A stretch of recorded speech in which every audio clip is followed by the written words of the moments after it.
6장 1절에서 8절까지 한 절씩 교독하도록 하겠습니다. 스가랴 6장 1절에서 8절까지 한 절씩 교독하겠습니다. 내가 또 눈을 들어본즉 내 병거가 두 산 사이에서 나오는데 그 산은 구리산이더라.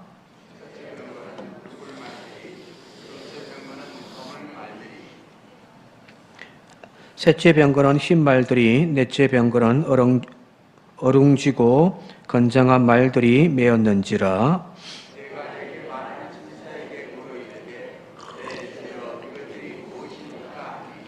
천사가 대답하여 이르되 이는 하나님의 내 바람인데 온 세상의 주 앞에 서 있다가 나가는 것이라 하더라.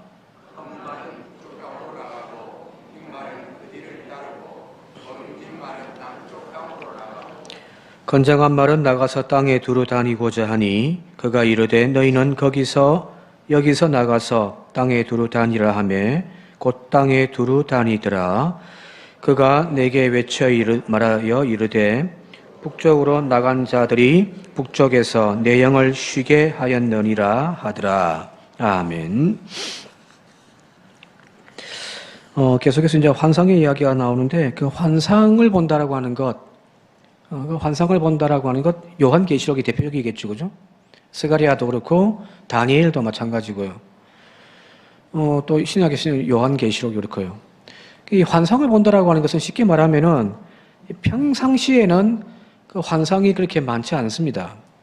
과도기적인 시기 때, 시대가 변화되어질 때에, 말 그대로 혼동의 시기에 주로 환상들이 많이 나오거든요. 그래서 묵시문학 이 발달되어졌던 그 계기도 바로 이런 급변하는 시대, 말 그대로 절망적인 그 상황 속에서 그 예언자들은 바로 환상을 보게 되어졌다는 거예요. 이 환상이란 다르게 표현하면은 비전입니다. 하나님이 보여주시는 큰 계획들을 본 자들이 바로 예언자들이죠, 그죠?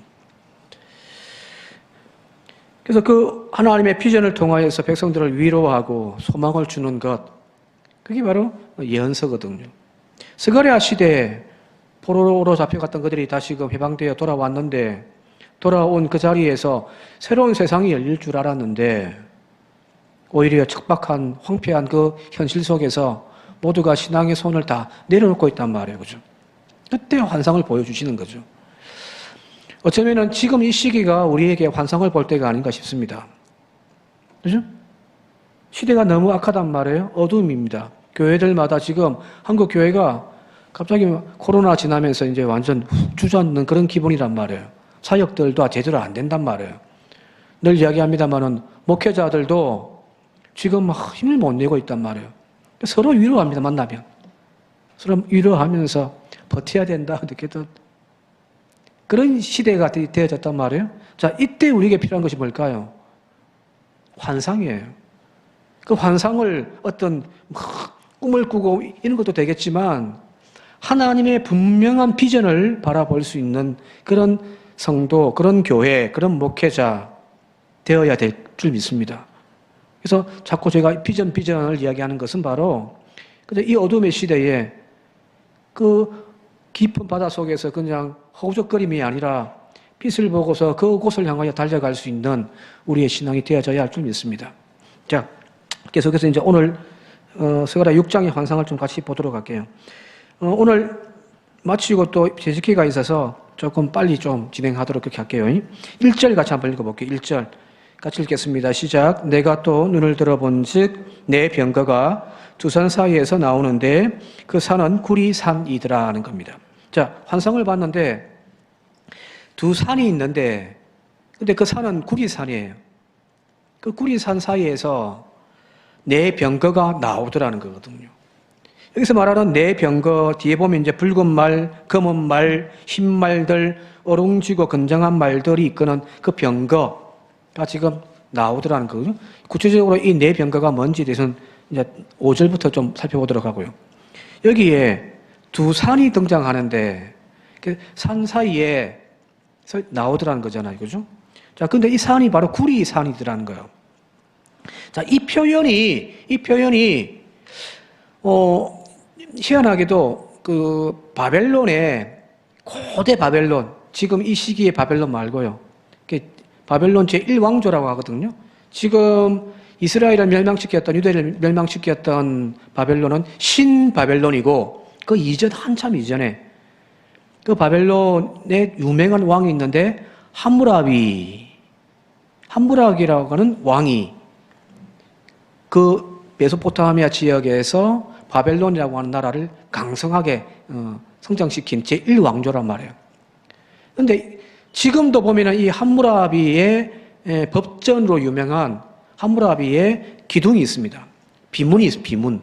한 이만한 기둥 돌에다가 그림이라든지 글들이 다 새겨져 있거든요. 거기 보면은 유명한 함무라비의 법전이 있고요.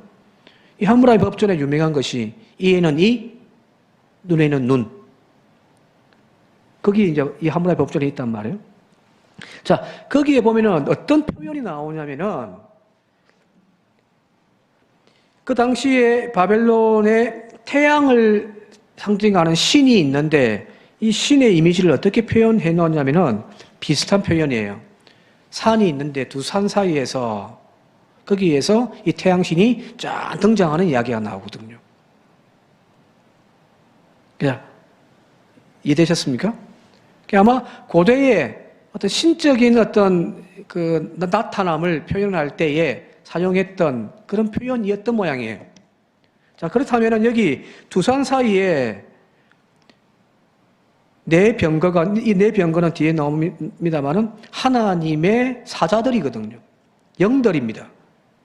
그들이 나온다고 하니까 거기에서 신이 이제 등장하는 거죠. 그죠? 하나님이 등장하는 장면이라고 그냥 보시면 될게요. 근데 다른 구약 성경에 하나님의 현현, 하나님이 이 땅 가운데 오실 때에, 나타나실 때에 표현과는 조금 차이가 있는 그런 표현이기도 합니다.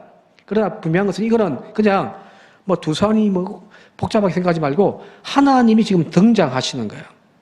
그리고 거기에서 하나님의 영들을 세상 가운데 이렇게 보내시는 이야기로 보시면 될 거예요. 자, 그런데 여기 이제 구리산 두 개, 그죠? 두 산이 있는데 이 두 산 모두가 다 구리산이란 말이에요. 근데 성경 원문을 보게 되어지면은 그 산은 구리산이더라고 되어 있는 이 그 산이라고 하는 단어가 정관사 하가 붙어 있단 말이에요. 그래서 우리도 보면은 그 산은 됐죠, 그죠? 그죠? 여기서 말하는 그 산이란 어떤 추상적인 세상에 널리고 널려 있는 어떤 많은 산들 중에 어떤 한 산이 아니라 바로 그 산이에요, 그 산.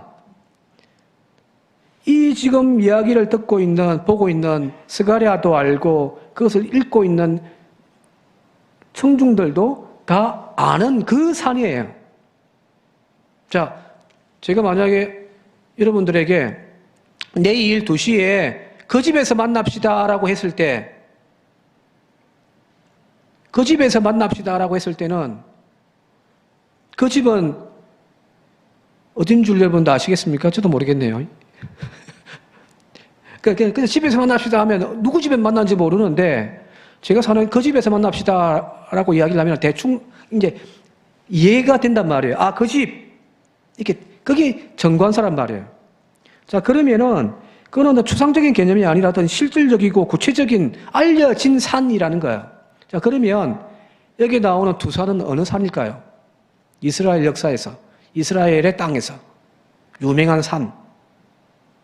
바로 시온산이죠. 그죠? 하나님이 현년에 계시는, 하나님이 거하시는 그 시온산, 바로 그 옆에 또 감담산, 동쪽에는요, 그 사이가 이제 골짜기가 있습니다만은, 바로 여기 시온산에서 하나님이 거하시죠. 왜? 거기에는 하나님의 성전이 있으니까요. 거기서 하나님께서 세상을 향하여서 하나님의 영들을 파송하시는 이야기들이라고 보시면 되는 거예요. 자, 바벨론 땅도 아니고, 뭐 미국도 아니에요. 하나님이 선택하신, 하나님이 거하시겠다고 약속하신 그 시온산에서 이제 하나님이 짠 하고 등장하시는 이야기라고 보시면 됩니다. 그리고 5절 5절 같이 한번 읽을게요. 이제 5절에는 이 내 병거에 대한 이야기가 나오는데 5절 시작. 천사가 대답하여 이르되 이는 하늘의 내 바람인데 온 세상의 주 앞에 서 있다가 나가는 것이라 하는 겁니다. 여기 이제 앞서 이야기했던 내 병거, 뭐 붉은 말들, 검은 말들, 흰 말들, 얼룩지고 뭐 건장한 말들이 이끄는 병거가 4개가 있는데 여기는 보니까 그 내 병거를 뭐라고 표현했냐면은 하늘의 내 바람이라고 되어 있단 말이에요. 정확하게 이게 그냥 추상적으로 진짜 막 말이 끌고 가는 그 병거의 모양이 아니라 그러니까 상징적인 뜻이죠, 그죠? 여기서는 바람이라고 표현해놨는데 이 헬라어 살펴보니까 루아흐로 되어 있단 말이에요. 루아흐. 하나님의 영이라고 다른 성경에 또 표현해놨습니다. 우리가 성령 할 때에 마가다락방에 임재했던 성령을 형상화할 때에 갑자기 마가다락방 안에 바람이 휘몰아쳐 오고, 그죠? 늘 이야기하잖아요? 그 각자의 머리 위에 불꽃 같은 것들이 촥 임하고 오죠. 이 바람, 이 바로 성령, 하나님의 영, 루아흐란 거예요. 그래서 우리 지금 성경에는 그냥 내 바람이라고 이렇게 번역해놨는데 뭐 세번역이라든지 뭐 우리말 성경이라든지 보면은 하나님의 영이라고 되어 있거든. 나의 영.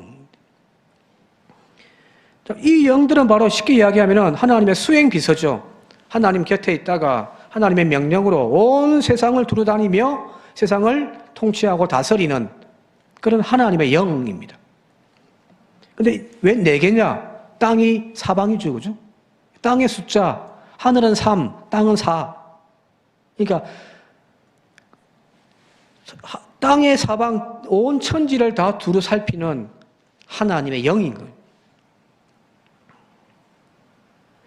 자, 그런데 여기에서 중요한 것이 내 영이 중요한 것이 아니라 그 뒤에 나오는 온 세상의 주 앞에 서 있다가 나가더라 하는 표현인데, 그러니까 온 세상의 주 앞에 서 있다가 나가더라.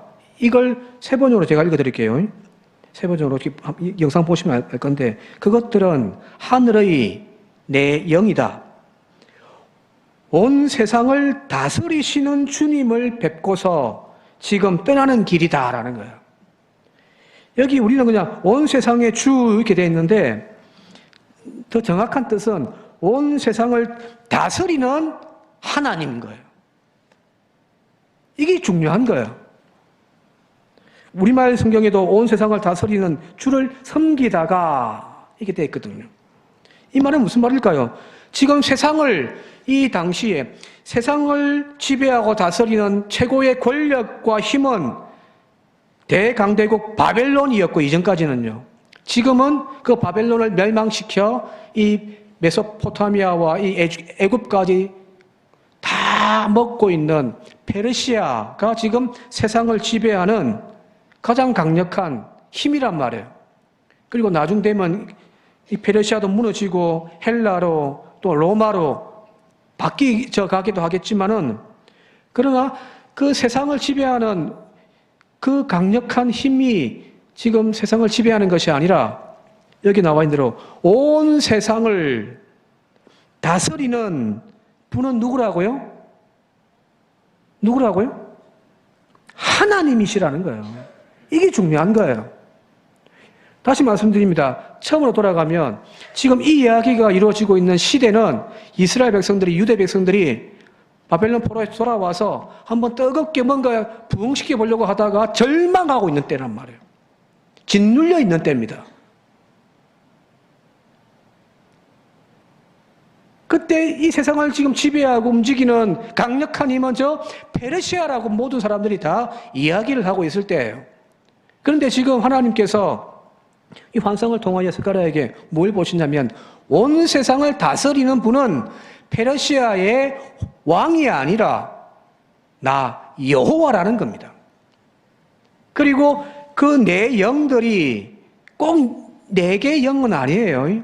하나님의 눈은 사방에 쫙 깔려있다고 표현되어 있잖아요. 이거죠. 다 두루 살피시고 하나님 다 사방에 하나도 빠짐없이 두루 다니며 다스리고 통치하시는 분은 하나님이시라는 사실을 오늘 이 구절을 통해 오늘 우리에게 가르쳐 주고 있는 거거든요.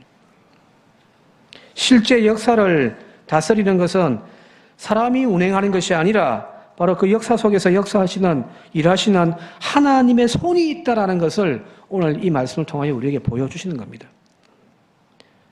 마치 사람이 살아가는 그 삶을 빗대어서 이야기한다면은 내가 계획하고 내가 땀 흘려서 이루어 놓은 것처럼 보여지지만, 그죠? 그래서 내가 했다고 막 자랑하지만, 그러나 실상은 보이지 않는 손이 나를 도우시고 이끄신 겁니다. 오늘 그 손이 나와 함께하고 있음을 고백하며 살아가는 저와 여러분들 되시길 바랍니다. 현실의 절망 속에서도 우리는 여호와의 능하신 팔이 여전히 우리를 붙들고 있음을, 그리고 그 팔은 결코 짧아지지 아니함을 고백하는 저와 여러분들이 되셔야 되는 거죠. 그죠? 지금 보여주는 것이 다른 사람들은 다 지금 절망하고 있는 거예요. 못 살겠다. 이대로는 망한다. 죽겠다. 고 이야기하고 있을 그때에 하나님께서 지금 스가랴에게 온 세상을 통치하시는 하나님이 등장하시는 그 장면, 그리고 하나님의 영들을 파송해서 온 세상을 두루 다 감찰하시고 다스리시는 그 모습을 통하여 여전히 하나님이 나의 인생을, 내 가정을, 이 민족을 하나님이 이끌어 가신다. 그걸 보여주고 있는 거죠. 그걸 보는 것이 선지자고, 그걸 볼 줄 알고 고백하는 것이 그게 성도입니다. 오늘 저와 여러분들이 바로 그걸 볼 수 있는 눈들이 열려지길 바랍니다. 뭐 비전 다른 것이 아니에요. 하나님 보는 거예요. 하나님 보는 거. 자, 계속해서 6절과 7절 한번 읽어볼게요. 6절, 7절 시작. 검은 말은 북쪽 땅으로 나가고 흰 말은 그 뒤를 따르고 얼룩진 말은 남쪽 땅으로 나가고 7절. 건장한 말은 나가서 땅에 두루 다니고자 하니 그가 이르되 너희는 여기서 나가서 땅에 두루 다니라 하며 곧 땅에 두루 다니더라. 두루 다니는 거죠. 그죠? 자, 근데 6절에 중요한 6절에 검은 말과 흰 말이 북쪽으로 나가더라는 거예요. 북쪽은 위쪽이죠. 그죠? 이스라엘 땅에 아까 그 두 산을 시온산이라고 한다면은 그 시온산을 기준으로 해서 위쪽으로, 북쪽으로 두 말이 가고 남쪽으로 얼룩진 말, 얼룩이 있는 말 내려가더라는 거거든요. 이게 무슨 말일까 이 말이에요. 북쪽은 어디죠? 이스라엘 땅에서 북쪽은 어디죠? 바벨론, 페르시아 제국이 있던 그 메소포타미아 지역이거든요. 남쪽은요? 이스라엘 땅의 남쪽은 뭐가 있습니까? 이집트가 있잖아요. 그죠? 자, 보세요. 이 두 강대국 사이에 지금 팔레스타인 땅이 끼어 있단 말이에요. 이 두 강대국이 항상 전쟁을 하면서 막 싸울 때 새우 덩 터지는 것이 누구냐면은 이스라엘 백성들이거든요. 그죠?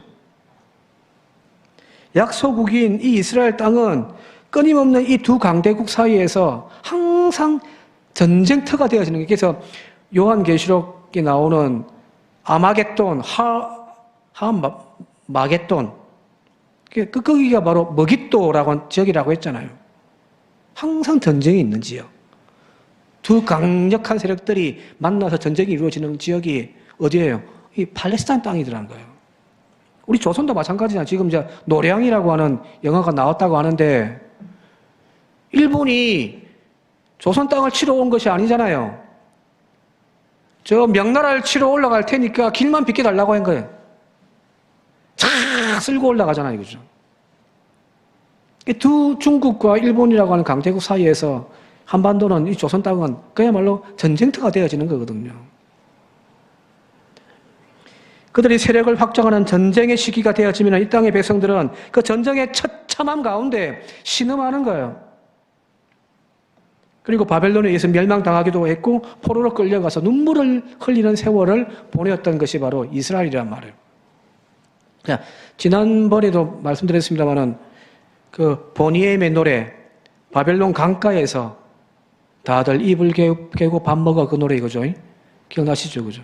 그게 바로 시편 137편이잖아요. 다시 한번 읽어볼게요. 세 번역으로 읽어볼게요. 시편 137편 4절까지 한번 읽겠습니다. 시작. 우리가 바벨론의 강변 곳곳에 앉아서 시온을 생각하면서 울었다. 그 강변 버드나무 가지에 우리의 수금을 걸어두었더니 우리를 사로잡아 온 자들이 거기에서 우리에게 노래를 청하고 우리를 짓밟아 끌고 온 자들이 저희들 흥을 돋우어 주기를 요구하며 시온의 노래 한 가락을 저희들을 위해 불러라 보라고 하는구나. 우리가 어찌 이방 땅에서 주님의 노래를 부를 수 있으랴 하면서 수금을 버드나무 가지에 걸어놓고 노래 부르지 않고 눈물 흘리고 있다는 거예요. 거기가 어디라고요? 저 북쪽. 여기 하나님이 두 무리의 말을 보내시는 거죠. 남쪽에는 애굽을요. 이스라엘 백성들을 지금 짓누르고 고통과 신음 가운데 착취하고 있는 그 세력들을 향하여 하나님께서 하나님의 영들을 보내주셨다는 거예요. 자, 그런데 그 뒤에 나오는 8절 한번 같이 한번 읽어볼게요. 8절에 스가랴 6장 8절 시작. 그가 내게 외쳐 말하여 이르되 북쪽으로 나간 자들이 북쪽에서 내 영을 쉬게 하였느니라 하더라 하는 거예요. 북쪽에 아까 두 부류의 말이 같잖아요. 그죠? 그들이 돌아와서 하나님께 보고를 하는데 그 보고를 듣고 난 다음에 하나님이 뭐라고 말씀하시냐면 이제 내 영이 쉬게 되었다라고 이야기를 하는 거예요. 자, 무슨 말일까요? 지금 하나님의 백성 유대를 멸망시키고 포로 생활로 끌고 가서 치욕의 굴레를 덮었던 그 바벨론 제국 이제 망했다라는 거잖아요. 그죠? 내 백성 이스라엘을 끌고 가서 치욕을 안겨주었던 그 바벨론 세력이 이제 하나님의 심판하심을 통하여 망했다라는 거예요. 그리고 그 페르시아의 고레스를 통해서 이제 이스라엘 백성들이 해방되어지고 자유함을 누리게 되어졌다는 이야기거든요. 그게 대하여 하나님이 지금 이제 내가 쉬게 되어졌다. 세 번역에서는 내 마음을 시원하게 했다라는 거거든요. 자, 이 구절에서 우리가 추측해 볼 수 있는 것이 뭐냐면 바벨론 포로 가운데 있던 이스라엘 백성들 아까 시편 137편에 봤듯이 그 잡혀간 그곳에서 날마다 눈물만 흘리고 있는 거죠. 주여 주여 하면서. 자, 그때에 하나님의 마음이 어떠했을까라는 겁니다. 이제 그 바벨론의 굴레에서 해방되어져 자유함을 누리게 되어진 그 소식을 하나님은 듣고서 내 마음이 이제 쉬게 되었단 말이에요. 내 마음이 이제 편하다. 자, 반대로 이야기하면요. 해방 직전에는요. 하나님의 마음이 편했을까요?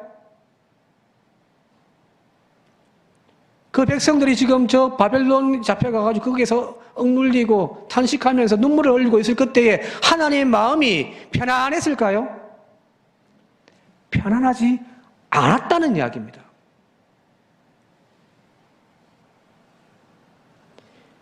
그 백성의 즐거움과 절망 속에서 신음하고 눈물의 날을 보내고 있을 그때에 하나님의 마음도 내 마음도 편하지가 않았다. 이야기거든요. 여러분 잘 아시는 애굽에서 종살이하고 있던 이스라엘 백성들이 그 바로의 착취 앞에서 날마다 탄식하고 있을 때, 그죠? 못 살겠다. 그때의 상황을 하나님이 모세에게 이렇게 이야기하잖아요. 출애굽기 2장 같이 한번 읽어볼게요. 함께 읽겠습니다. 시작. 여러 해 후에 애굽 왕은 죽었고 이스라엘 자손은 고된 노동으로 말미암아 탄식하며 부르짖으니 그 고된 노동으로 말미암아 부르짖는 소리가 하나님께 상달된지라. 하나님이 그들의 고통 소리를 들으시고 하나님이 아브라함과 이삭과 야곱에게 세운 그의 언약을 기억하사 하나님이 이스라엘 자손을 돌보셨고 하나님이 그들을 기억하셨더라는 겁니다. 하나님의 백성의 땅의 탄식의 소리에 하나님이 기먹은 것도 아니고요. 하나님 마음이 기쁜 것도 아니에요. 하나님의 자녀가 슬픔과 고통 속에서 눈물을 흘리고 있을 때 하나님도 함께 우시는 거예요. 우리는 자꾸만 내 아픔과 내 고통만 생각할 뿐 하나님의 마음을 알아주지 않잖아요. 내가 너무너무 힘들고 고통스러울 때 우리는 하나님께 뭐라고 기도하냐면은 왜 하나님 내게 이런 아픔이 지금 고통의 시간이 닥쳐왔는데 왜 하나님은 잠잠하십니까? 그죠? 나는 이렇게 아픈데 하나님 왜 하나님 아무 말도 안 하십니까? 왜 하나님 가만히 계세요? 아니요. 하나님도 지금 아픈 거예요. 너무너무 불편한 거예요. 왜? 내 새끼들이 저기 아프고 있으니까요.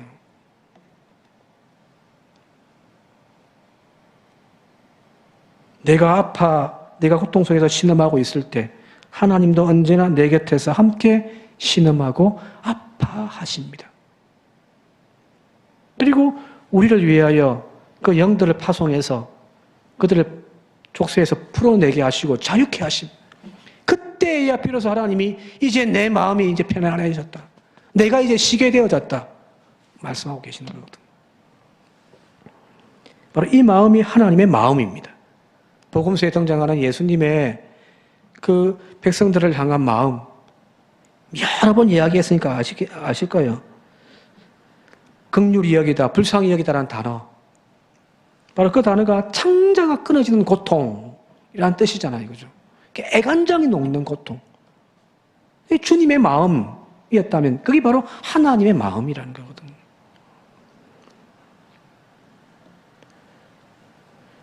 그 하나님의 마음을 우리도 좀 알아줬으면 좋겠습니다. 무조건 내 마음, 내 상황, 내 형편, 내 눈물을 하나님 좀 알아달라고만 기도할 것이 아니라 하나님이 내가 아플 때 함께 아파하고 내가 탄식할 때 함께 탄식하시는 거예요. 가만히 있겠습니까? 그죠? 마치 오늘 여기 4명의, 4마리의 말들을 보내시는 그 모습이 앞서 출애굽기 2장에 읽었던 것처럼 모세를 불러서 내 백성의 저 탄식을 내가 이제 건져내야 되겠노라. 네가 가라. 하는 그 말씀과 똑같지 않을까 싶습니다. 자, 그렇다면 오늘 우리 교회가 저와 여러분들이 바로 이 환상과 이 비전을 볼 수 있기를 바랍니다. 지금 여기저기에서 탄식하는 소리들이 나오고 있잖아요. 그죠?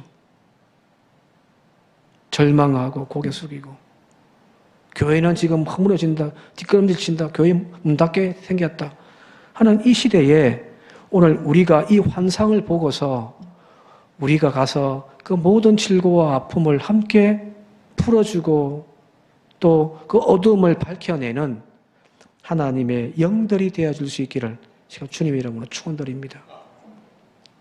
그걸 보는 자가 되시길 바랍니다. 다 함께 기도드리도록 하겠습니다.